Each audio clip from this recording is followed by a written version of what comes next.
Good morning to all readers and viewers of Tax Sutra. I thank Arun, Giri, Bharti Gandhi, and everybody else at Tax Sutra for inviting me to speak on what I think the budget should do. I think this is perhaps the most important budget that has in the recent past, particularly because we have come out of a very bad period for circumstances beyond the government's control. As all of you know, as per the economic survey, the economy shrink by 7.7%, which is a staggering amount. And the papers say that even if we grow at 11%, the net growth will only be 2.4%. It will take now 2 years for us to reach the pre-pandemic level. In a nutshell, it's a serious situation which has to be tackled with bold measures.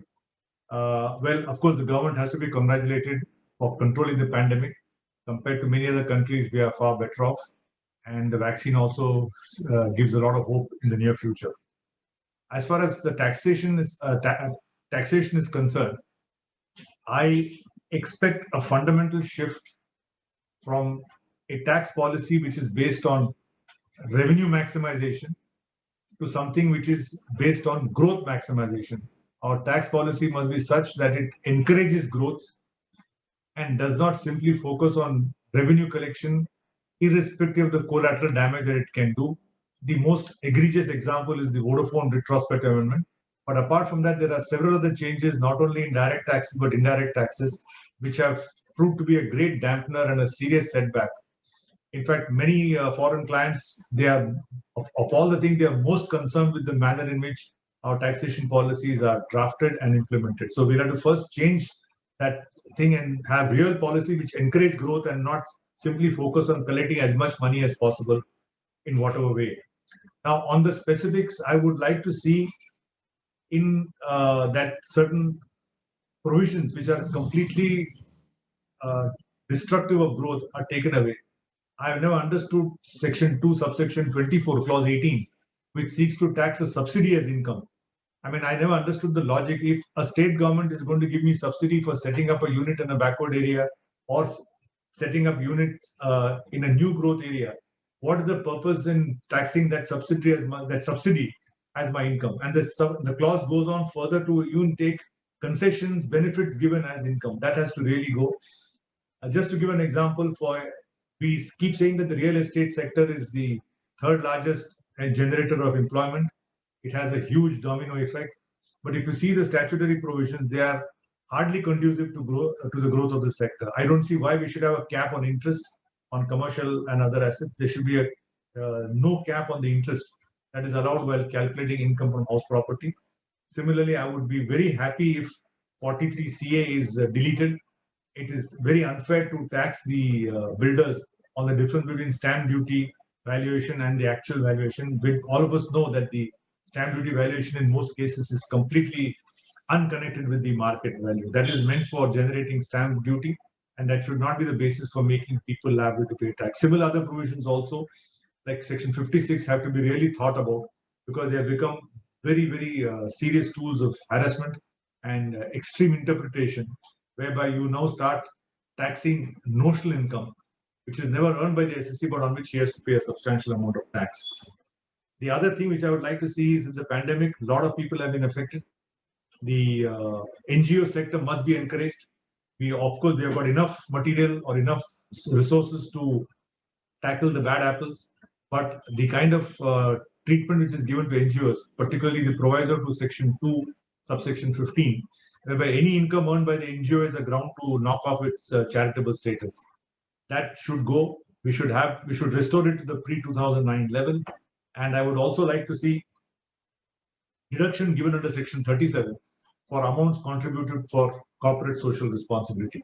If the government, with this constraints on funds, cannot do essential services like medical relief, feeding poor orphanages, etc., many NGOs are doing excellent work, but are completely hamstrung by enormous litigation and massive demands of tax. I would also like to see abolishing of Section 278. There is no ground to say that just because some amount is added or some disallowance is made, it leads to an automatic penalty. That is completely unfair and has to go. On the international tax front, I would like to see an investment treaty, bilateral investment treaty model, which factors in taxation. There is no point excluding taxation. The Indian Model Treaty of 2016 has virtually nobody has accepted it. So if we expect to invite investment from overseas, which will be vital for generating employment, then we'll have to rethink our international policy. We'll have to rethink equalization levy, because these are hugely detrimental to India's image and they make India an unattractive investment destination. In this context, I would conclude by saying that we have to see what are the tax structures of Vietnam, Malaysia, Thailand, where a lot of investment is going. Nobody's coming to India.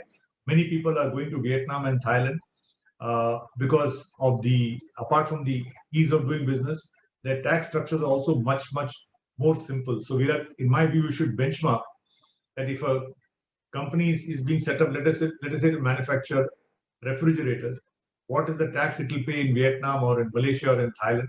What will be the taxes in India? And if there is a huge gap, you can be rest assured that nobody is going to come to India. Today, it is still cheaper to make it in Vietnam and import it into India. That has to change. We must become the manufacturing base, and everything has to be done in that purpose.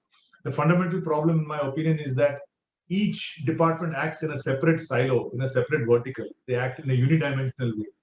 Income tax is concerned only with tax collection. GST is concerned only with GST. I think it will be nice if the finance minister can put all this into one basket, and all these departments, whether GST, income tax, so on, should have one single aim of making India grow as fast as possible and try to reach the 5 trillion mark in the next 7-8 years if we can. I think the finance minister's responsibility is very serious this time. If we continue with the old policies, then we'll have a serious problem on our hands, and we'll never be able to catch up the rest of the world. It's very clear that if you keep doing the same thing, you'll keep getting the same results. So I hope there is a complete shift in the way we approach things. We have to make India investment attractive. We can't say that this is what India is. If you want to come, you come. That attitude has to go. We have to be aggressive, proactive, and invite investments with friendly tax policies. Thank you so much to Tax Sutra, and wish all the viewers a happy new year. Hope we have very good news on Monday. Thank you.